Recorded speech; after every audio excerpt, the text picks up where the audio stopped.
Hey everyone, this is my first YouTube video or just video. I don't know if I'm gonna put it on YouTube, but I thought it would be kind of maybe therapeutic to put it on there and let everyone know what I'm going through and maybe help others that are going through something similar. I've attempted to do this probably, 60,000 times in the last few weeks, but I just wasn't able to do it. Today has been exactly 19 days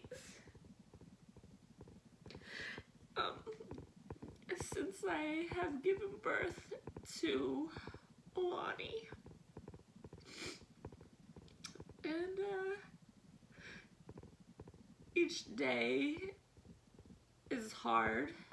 I'm so grateful for Antoine and Araya and the family. I'm so blessed with the family that we have. So don't get me wrong. I'm just still mourning the life that we were creating for our new child and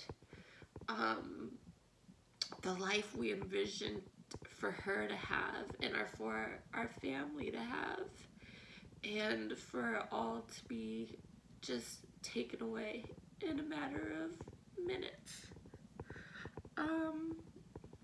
So definitely, like, since it has happened, oh my, I thought I was like a hover of Ray before.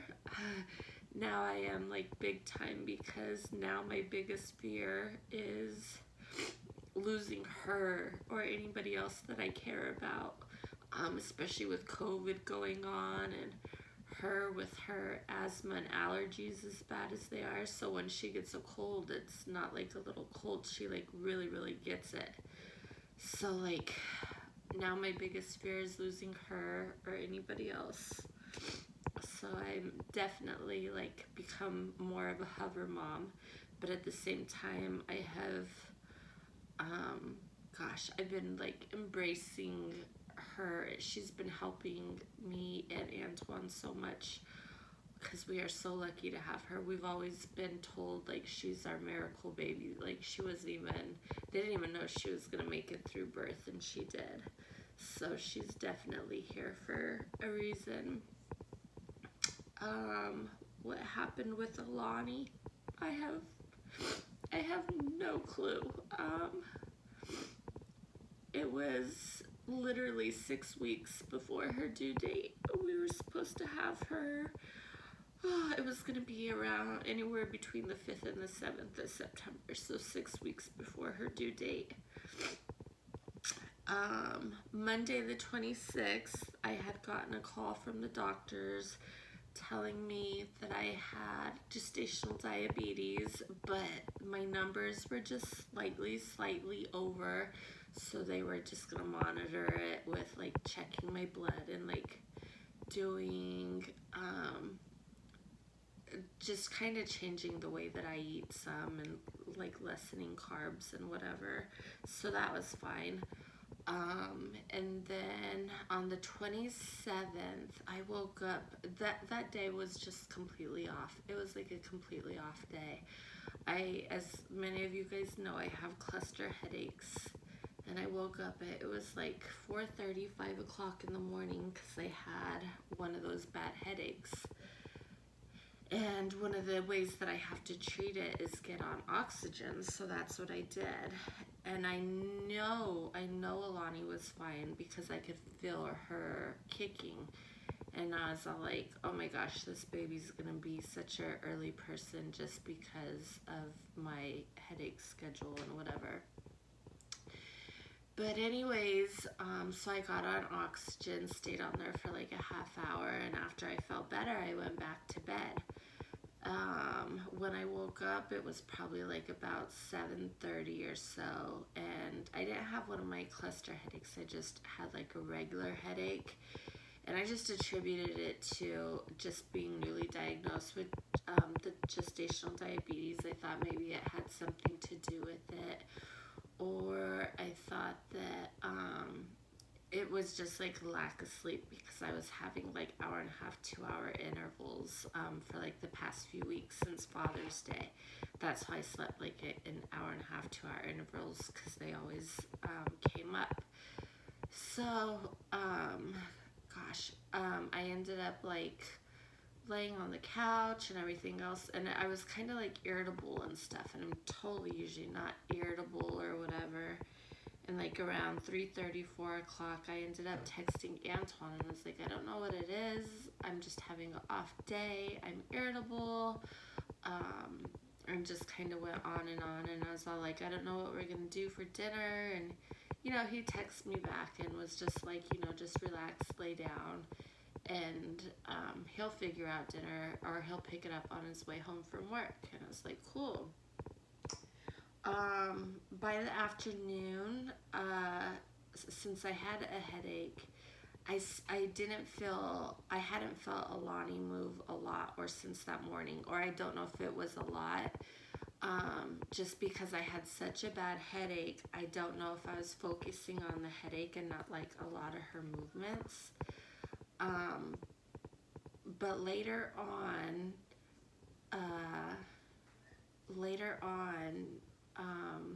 I got into the bathtub, and I was like trying to move her and stuff. And usually if I lay on my left side and then my right side, she hates being moved that quick. So she'll like kind of like start beating me up, and she didn't do that.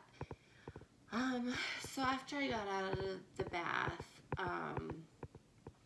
Antoine went and got the fetal Doppler. And, it was kind of concerning to me, but it wasn't concerning to me because I didn't feel Araya a lot. Araya was very low key, and, she was very much a sleeper and whatever. So I was just saying, oh my gosh, she's just like her sister. Antoine went and got the fetal Doppler, and we didn't hear anything. At the same token, again, I wasn't too concerned, just because I have placenta previa, and sometimes the placenta got in the way. So we couldn't hear a heartbeat. So he's like, do you want to go in? And, just my mama instinct and his daddy instinct, we're like, yeah, we're going to go to the emergency room, just to see like what's going on. Never in our wildest dreams did we expect to go to the emergency room and find out what we found out. When we got there, they put a fetal heartbeat thing up to me, and they couldn't feel it or hear anything either. And again, that's happened at the doctor's office before, so wasn't worried. So then a few minutes later, they sent in a nurse to do the ultrasound. And she kind of had the monitor turned a little bit, so I couldn't see anything. And, she's looking around, and then right before she leaves, I asked her, I was like, do you see the baby? Is she okay? And she's like, I can't answer that for you, but of course I see her. Do you want to see her? So she turns it, and she shows the head and the arms, and she's like, here's the femur and everything else.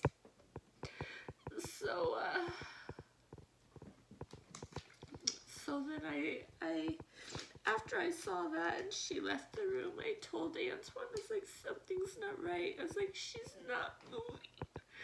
I was like, because she hated being on the ultrasound. Like, every single time we went to go get an ultrasound, she was just moving and moving and moving. They couldn't get her measurements and everything else. So what would turn in, or what was supposed to be like a 15-20 minute appointment would turn into being like 2 1-hour appointments just because she was just a little mover. And I told Antoine, I was like, something's not right. She's absolutely still. She doesn't like to be on camera. So, like 5 or 10 minutes comes by, and then the doctor comes in, and he comes in with another fetal ultrasound thing. It looked a little different, and so then he's all like, I'm here to just kind of confirm, you know, the ultrasound. And I was all like, well, what did you see or find? And he's like, well, that's what I'm here to do. He wouldn't say anything. So I get back on the bed, because I was sitting on the couch with Antoine in the hospital room. And I get back on the bed, and he starts going over, and he sees the baby, looks, and then he looks down at me, and the first words out of his mouth were, I'm sorry. And I lost it. I started crying. Antoine started crying. I couldn't even tell you the rest of what the doctor said. He left us alone for a few minutes. And Antoine and I were, of course, crying. And then he called my mom, because my mom had Araya. And she, of course, was worried because we had left Araya with her just to go to the emergency room. So she wanted to be updated and kept abreast and everything. And Antoine couldn't even get it out. He just called my mom, and you could just hear him start crying. Through the phone, I could hear my mom crying. Mom, you're making a video? And it's definitely the last thing that we ever expected to hear, because again, like I told you, Araya hated being on the ultrasound, and we couldn't pick her up on fetal monitors and stuff, so I wasn't that worried. But again, it was a freaking off day. And the doctor comes back in and kind of, you know, tells me, you know, that with her being supposed to be due in 6 weeks and stuff, that I would, of course, have to deliver her. And we started talking about, you know, like, when I would be doing it, which was going to be the next day on the 28th, because then my doctor was going to be there. And, it was the hardest, since I had Previa, it was the hardest decision for me, but I knew I had to have a C-section, but this time I didn't want to be up for it, because there's no happy ending. I wouldn't hear her cry. I couldn't do it. So I asked to be put under general anesthesia, so I could just sleep through everything. Mom, you want me to tell the blocks up me? And then After tell the blocks up hold on, please hold on, baby. So after so the very next day I went in and I had the C-section, delivered her 6 weeks before her due date. Gosh, and that was awful to begin with. I was under general anesthesia, and then after I got wheeled back to my room, for the first hour after that, I had no pain medicine because they hadn't had the like drip hooked up, and I was like lucid but not, and Antoine's holding Alahni because we opted, you know, to have her with us for the first few days while I was recovering, because there's no way I could go through life with delivering her and not seeing her, because She is somebody. She was here. I cannot and I will not ever pretend that she didn't exist. Even to the, even for the rest of my life, if people ask me, how many kids do you have? I'm gonna say 2 because I delivered 2 babies. And, but anyways, yeah, for the first hour afterwards, I was just in so much pain. I could feel absolutely everything.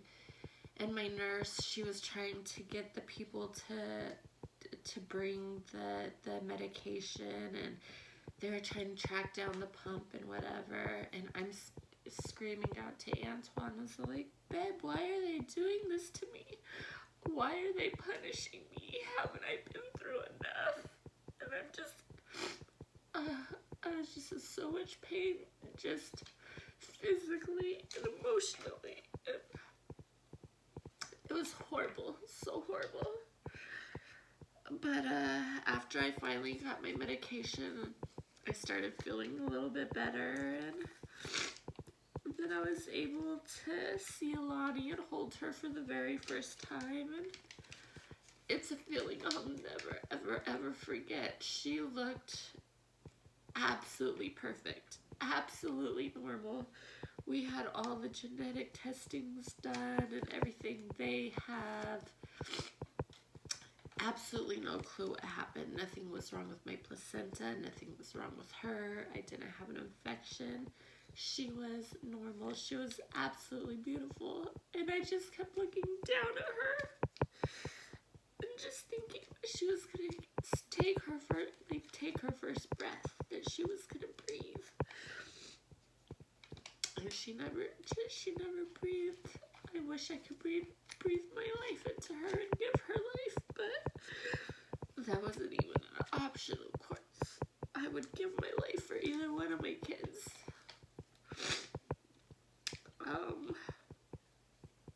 Yeah, so I had her on a Wednesday. It was Wednesday, July 28th at 4:18. I had her for, I got to keep her in our room until Friday, when we were discharged. And they have this cozy little cooling cot that keeps her cool, her body temperature cool, and she just gets to stay with us the entire time.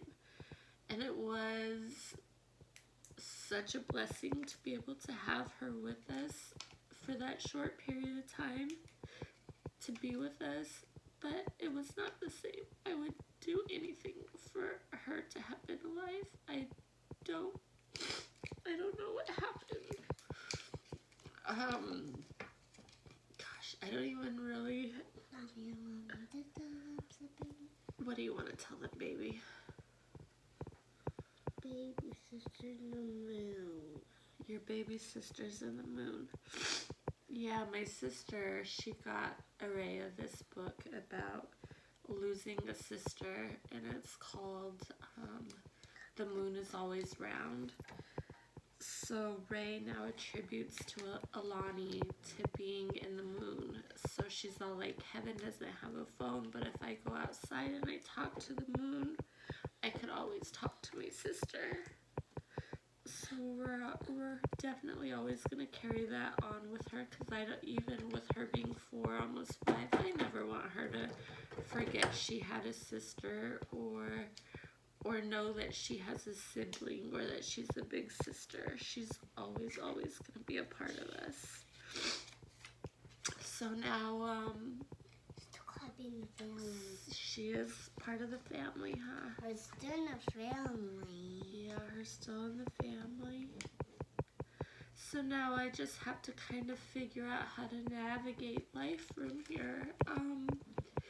Since this has happened, like, I haven't talked to anybody, unless you're like Antoine or Ray, or, my mom, my dad, my sister, my grandma. I've only talked to them, but like anybody else, like, if somebody texts, sometimes I'll respond, sometimes I won't. It just depends on what I'm doing. It's just so hard to talk. it's so hard to talk to anybody without crying, and it's just so hard. It's so hard, and I went through and I shut off my social media because that's even harder. Some of my friends or my friends' kids had due dates around mine or gender reveals, and I'm so happy for them. Don't get me wrong, I'm happy for them, but I'm so sad for us that we lost a life and they're celebrating a life coming in. It's nothing against you guys. It's just so hard for me. It's like really messing with my mental. It's so hard. So I definitely had to step back from social media and even talking to any of my friends or whatever. So I'm sorry if I haven't reached out, or I'm sorry if I haven't called, but this is what you would get. You would get me crying, being sad. Um, I don't know. You know, I'm gonna be okay. I am gonna be okay, but just right now I'm not. I'm just, like I said, trying to navigate how this new life is gonna be. As kind of telling Antoine how crazy it is. I was like, life has changed so much in the last few weeks. I was like, but yet everything has stayed the same. Like, at the end of the day, it's me, Antoine, and Ray here that go to sleep at night. We don't have that fourth person physically here with us. So much has stayed the same, but so much has changed. I don't know, I definitely think I may, periodically post on here because it is helpful, and, maybe this is a way that I can reach out to my friends or family and them know what's going on, but right now it's so hard to talk to anybody because it's just instant, and I mean just instant waterworks. Even driving in the car, I get wrapped up in my mind, and I'm just quiet and looking out the window. Antoine's driving, and I'm looking out the window just crying because I'm either picturing her face or I'm feeling guilty because I'm out with, Ray and Antoine, and I'm enjoying their company and having a good time, but at the same time I'm feeling guilty, like a survivor's guilt, that, I'm able to do this and she's not. She didn't even have the chance or the option. I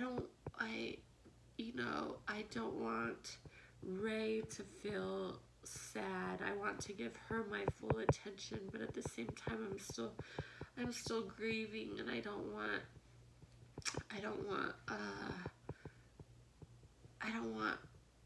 people to think, wow, she's already forgotten about the baby, because no, it's not it.